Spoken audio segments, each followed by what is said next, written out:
There's a fear that haunts every man over 60, hearing the words prostate cancer. Just hearing the doctor say it, your heart sinks, your mind spins. What will happen to me? Will I need surgery? Will I lose my manhood? In fact, most men think this is a death sentence. And their first instinct is, get rid of it now, as quickly as possible.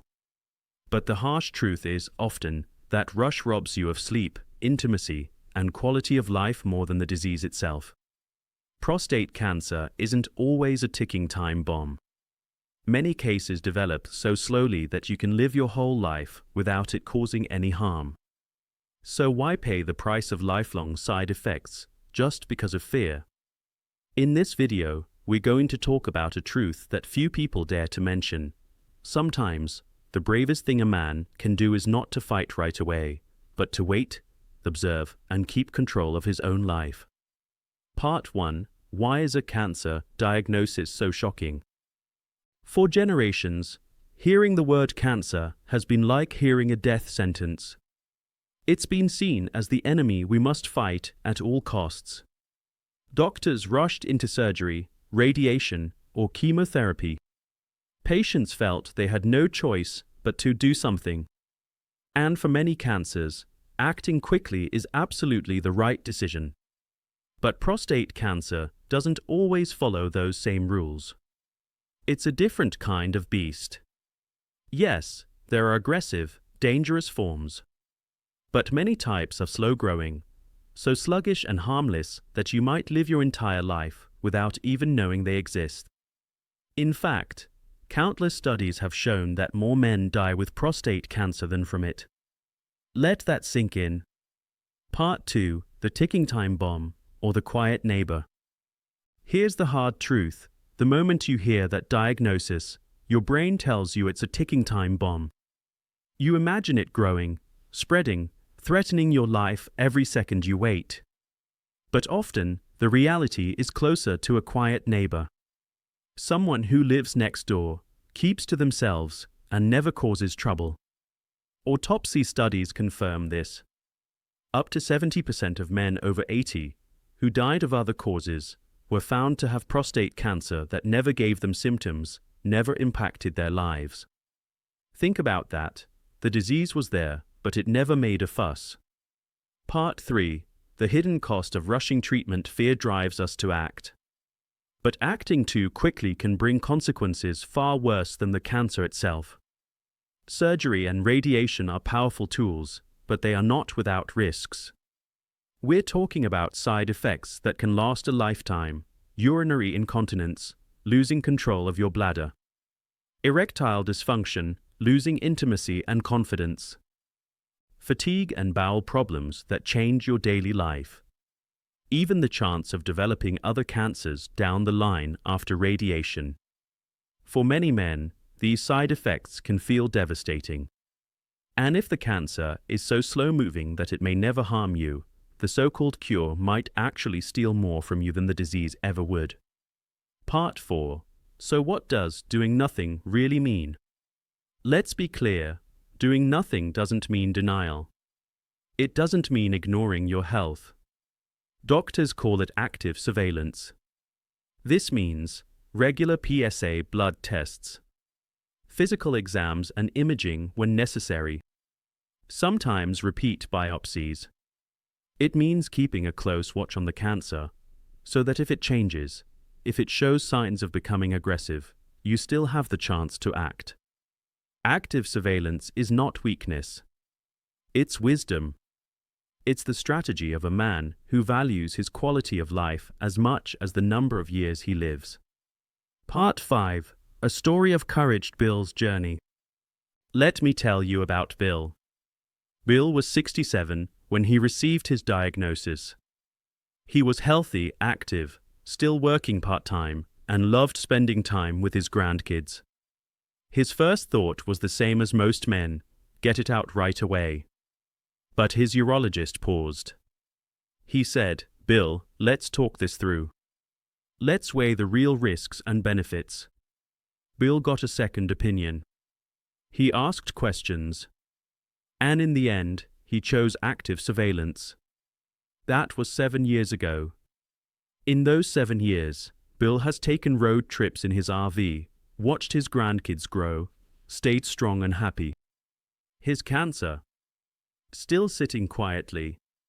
It hasn't changed a bit. For Bill, doing nothing was actually the wisest, bravest thing he could have done. Part 6. The science behind the choice. This isn't just one man's story. Over the past 20 years, researchers have studied thousands of men with low-risk prostate cancer who chose active surveillance instead of immediate treatment. The results? Time and again, the findings are clear. Men who wait and watch live just as long as those who rush into surgery or radiation. But here's the difference. The men who waited had far fewer problems with incontinence, with sexual dysfunction, with fatigue. They lived not just longer, but better. One landmark study published in the New England Journal of Medicine followed men for more than a decade. The results? No significant difference in survival between surgery, radiation, and surveillance. But the quality of life, vastly better for those who avoided aggressive treatment. Part 7. Who is active surveillance for? Now, active surveillance isn't for everyone. It works best for men with small, localized tumors, low PSA levels, Gleason scores of 6 or less. If the cancer is aggressive, fast-growing, or starting to spread, then waiting may not be safe. That's why open, honest conversations with your doctor are so important. And that's why second opinions matter. Every man is unique, and every case is different. Part 8. The emotional challenge. Here's the truth. Waiting is not easy. It takes courage to live with uncertainty.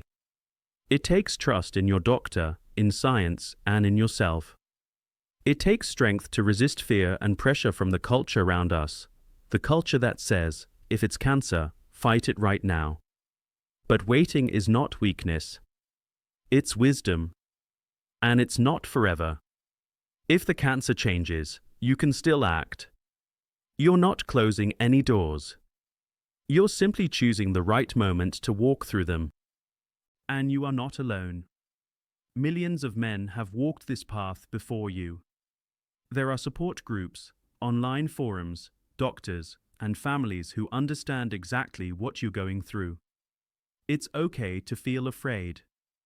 It's okay to have doubts. And it's okay to lean on others for support. Part 9. Practical advice if you're facing this decision. So what should you do if you find yourself in this position? Take a deep breath. Don't let fear rush you into a decision. Get a second opinion. Prostate cancer is complex, and even doctors can disagree. Educate yourself. Read the research, talk to other men, join a support group. Most importantly, trust yourself. This is your life, your body, your choice.